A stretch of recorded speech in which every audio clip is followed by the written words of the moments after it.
Kodi si Roberto Salida Dalmandong sa Bocano Tigwahanon. Kay kakakay ko ayaw undang maday.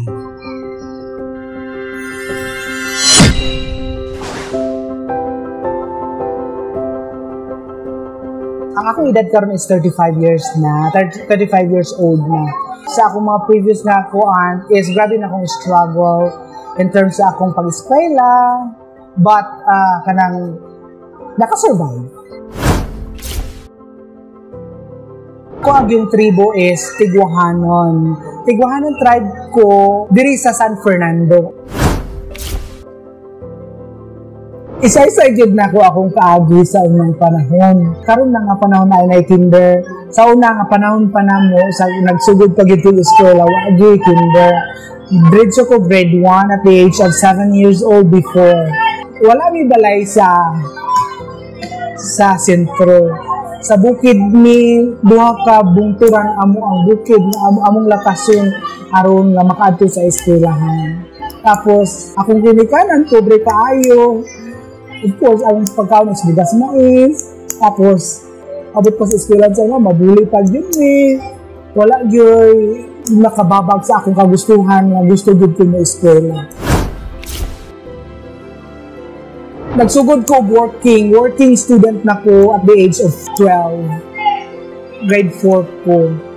At that time, kay nakaundang man ko, kay gaingan man ko sa akong ginikanan nga, di na ka eskwela kayo, ano tayo mahimo? Katong time. Anak ko, bahala og kanang kuan lang, kanang support lang, moral support lang akong gikinahanglan sa inyo. Pero, padayon gud kong eskwela. Akong gingan akong ginikanan.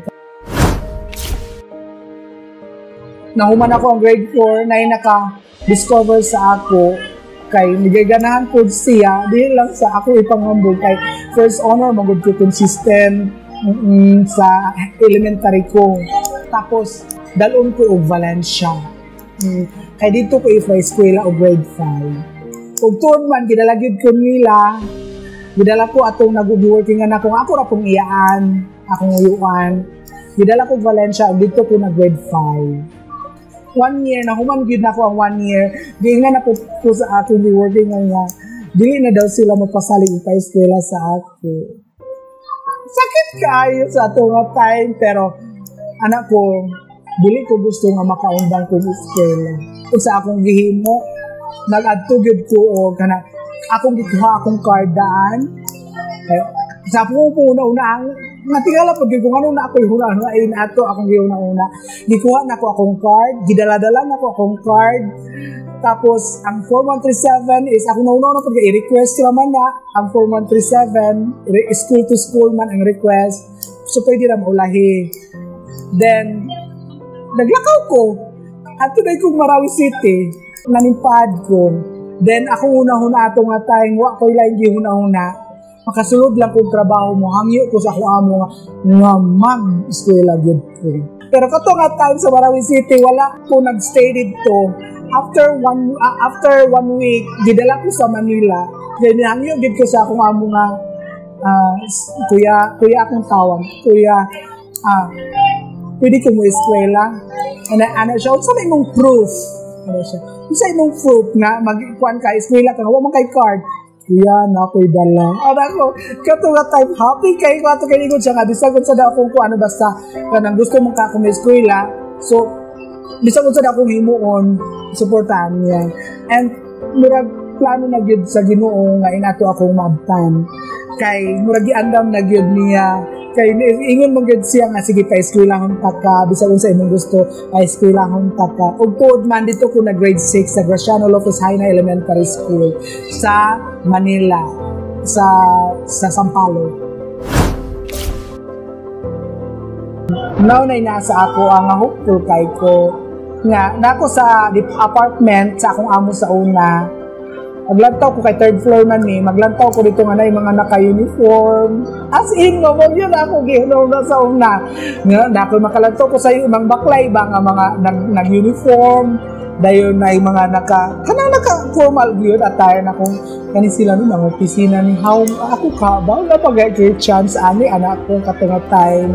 So maybe anak ko pagka-eskwela na ko isa ra gyud akong gikuan nga naka-eskwela ko dili na gyud ko mo undang. Sa una, diretso man ko nasulod sa DepEd. Pag-graduate na ako, pagpasa na ako, diretso ko nasulod sa DepEd. And then, mas hiring man to siya, dahil nasulod ko. And thankful kay nag-imagine na ko, asa ko ma-assign. Pero wala pa ko kaanay dire. And then, kani siguro dito ko sa bukid. Pero anan ko sa bukid.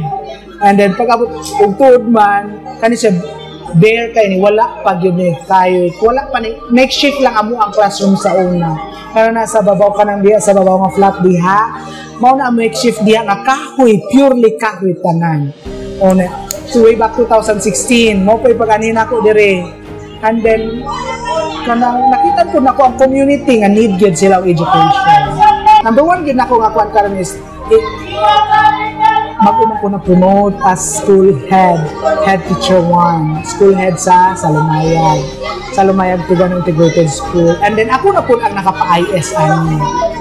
Oo, dayon ang gikan niya siya sa elementary na kuan dayon nag-approve me for IS Integrated School kay ang community layo kay sa ubos and para dili lang pud sila